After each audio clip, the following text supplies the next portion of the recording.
Assalamualaikum warahmatullahi wabarakatuh. Kali ini kita bakal ngebahas skala pengukuran dengan aku, Fanadia Salsabila, NIM 136. Jadi yang akan kita bahas yaitu definisi skala pengukuran, sifat skala pengukuran, dan jenis-jenis metode skala. Yang pertama, definisi skala pengukuran. Menurut Sugiono, skala pengukuran adalah kesepakatan yang digunakan sebagai acuan untuk menentukan panjang pendeknya interval yang ada dalam alat ukur, sehingga alat ukur tersebut bisa digunakan dalam pengukuran akan menghasilkan data kuantitatif. Yang kedua, sifat-sifat skala pengukuran. Yang pertama, yaitu skala nominal. Skala ini digunakan untuk mengkategorikan data ke dalam beberapa kategori atau kelompok yang tidak memiliki urutan atau tingkat. Contohnya adalah jenis kelamin, warna, atau agama. Yang kedua, skala ordinal. Skala ini memiliki urutan atau tingkatan, tetapi tidak memiliki jarak yang sama antara nilai-nilai pada skala tersebut.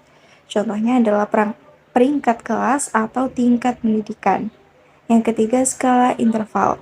Skala ini memiliki urutan, jarak antara nilai-nilai pada skala ini sama, tetapi tidak memiliki titik nol yang nyata. Contohnya adalah suhu dalam derajat Celcius atau Fahrenheit. Yang terakhir yaitu skala rasio. Skala ini memiliki urutan, jarak antara nilai-nilai pada skala ini sama, dan memiliki titik nol yang nyata. Contohnya adalah berat badan, tinggi badan, atau jumlah uang. Bahasan terakhir adalah sekitar jenis-jenis metode skala. Yang pertama, skala Likert.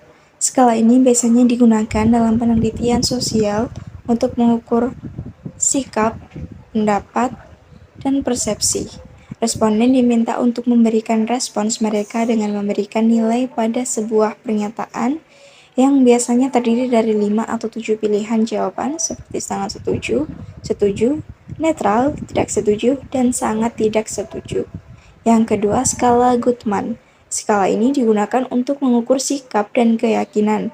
Responden diminta untuk menanggapi serangkaian pernyataan yang bertingkat, dan jawaban mereka digunakan untuk menentukan tingkat kepercayaan diri mereka dalam keyakinan mereka.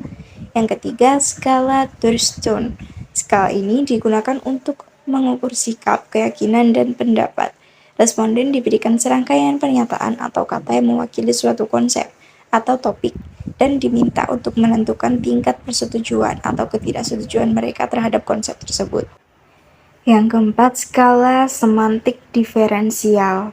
Skala ini digunakan untuk mengukur pengalaman subjektif seperti emosi, sikap, atau preferensi. Responden diminta untuk menunjukkan tingkat persetujuan atau ketidaksetujuan mereka pada suatu konsep dengan menghubungkan antara dua kata yang berlawanan secara semantik, seperti baik dan buruk atau panas dan dingin. Yang terakhir, skala numerik.